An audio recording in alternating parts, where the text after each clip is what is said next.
आप सत्संग में आते हो तो यहाँ एक बाबूजी बनकर नहीं आवे, यहाँ एक दास बनकर आवे। एक जैसे हॉस्पिटल में रोगी जाता है, चाहे वो कितना बड़ा अधिकारी हो, कितना बड़ा धनवान हो, जब उसको ये पता लग जाता है कि तेरी जांच में कोई गड़बड़ हो चुकी है और तेरा शरीर ठीक नहीं है, और उसको डॉक्टर के पास जाता है, डॉक्टर कहता है कि जाओ ये जांच कराओ, तो उसने उस पल की इंतजार रहती है जांच में के आवेगा। उस समय वो भूल जाता है मैं क्या हूँ, मैं कोई अधिकारी हूँ या सेठ हूँ। उस समय वो अपने को रोगी मानता है। ऐसा भाव आपका सत्संग में रहना चाहिए। यहाँ ऐसे रहने से क्या लाभ होगा? कबीर परमेश्वर की अमर वाणी है और इनकी अमर वाणी फाइनल है, जो ने कह दिया वो सत्य है। कहते हैं संत मिलन को आइए तज माया अभिमान, जो जो कदम आगे रखे एक एक यज्ञ समान। संत मिलन को चालिए और तज माया अभिमान, और जो जो कदम आगे रखे सो सो यज्ञ समान। अब देखो एक यज्ञ में कितना पैसा लगता है, और ये यज्ञ फ्री में होगा जब इस विधि से आप सत्संग में आओगे। अधीर बन के आवे, विनम्र बन के आवे, इस अहंकार रूपी राक्षस को कति खत्म कर दे, अपने पास से दूर कर दे कि बस दूर हो जाए, तू तेरा मेरा मेल रहा नहीं क्योंकि मैं भक्त बन गया। और ये राक्षस अहंकार जो है सबसे बड़ा शत्रु है हमारा।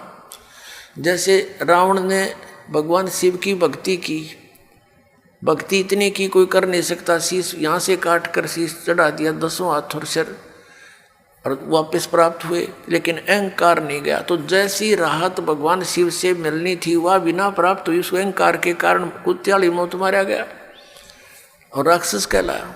तो अभिमान बहुत बुरा है, भगवान और अभिमान का एक्सीडेंट है। नॉर्थ साउथ पोल समझ लो, ये कभी इकट्ठे नहीं हो सकते। तो इसे दुष्ट को फिर हम क्यों पालें? और क्या अभिमान इस जीव का 1 मिनट में फूक निकल जाएगा, 2 मिनट में फूक आवेंगे, गधे लौटेंगे इस राख पर जिसका अभिमान ठाए फिरे। अदरंग मार जा, मुंह से माखी बढ़े और लकड़े निकले, कहाँ की के अभिमान इसका। तो इससे जो काम बनाना है वो बनाओ।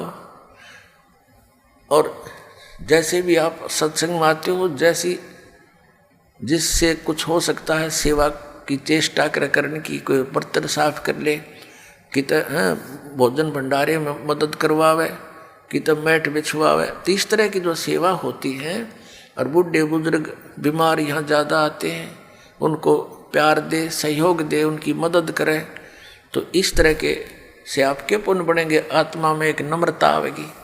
कबीर परमेश्वर जी के पास, मनिंदर जी के पास विशेषकर दुखी ही आते थे, सुखी था उनके पास जाते थे, उन नकलियाँ ऋषियों द्वारा। और क्योंकि वो तो महिमा के भूखे, अच्छा आदर दें, सेठ आ जाओ उसने न्यारी कुर्सी देंगे, और आ जाओ उसको अलग से कमरा देंगे, और फिर वह 10,000 रुपये दे दें, उसके गीत गाए जाएंगे। इसलिए वो वहाँ इसलिए जाते हैं सेठ, क्योंकि उनका मान होता है। और परमात्मा के दरबार में आते थे, उनको एक मैट पर बैठने के लिए आदेश था, चाहे कोई भी आवे। तो संत वही होते हैं।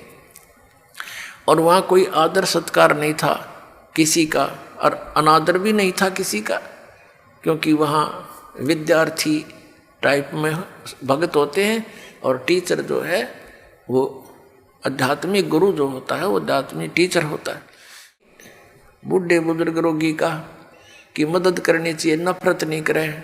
कहते कुष्टी होवे संत बंदगी कीजिए, हो वैसा के विश्वास चरण चित दीजिए।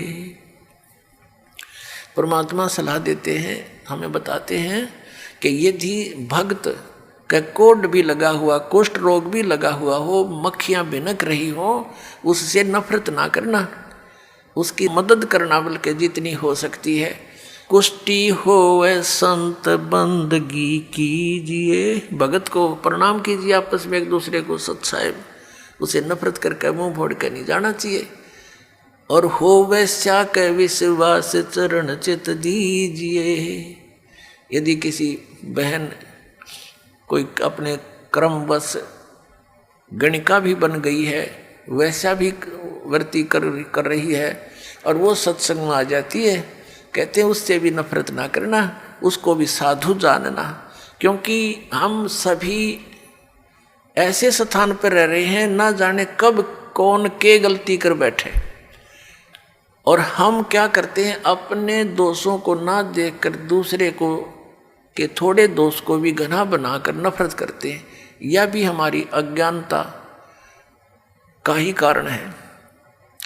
अब जैसे पुण्यात्माओं, कोई चोर है, डाकू है और कोई दुराचारी है, यदि वो सत्संग में नहीं आवेगा तो उसको ये पता कैसे लगेगा ये पाप कर रहा है तू।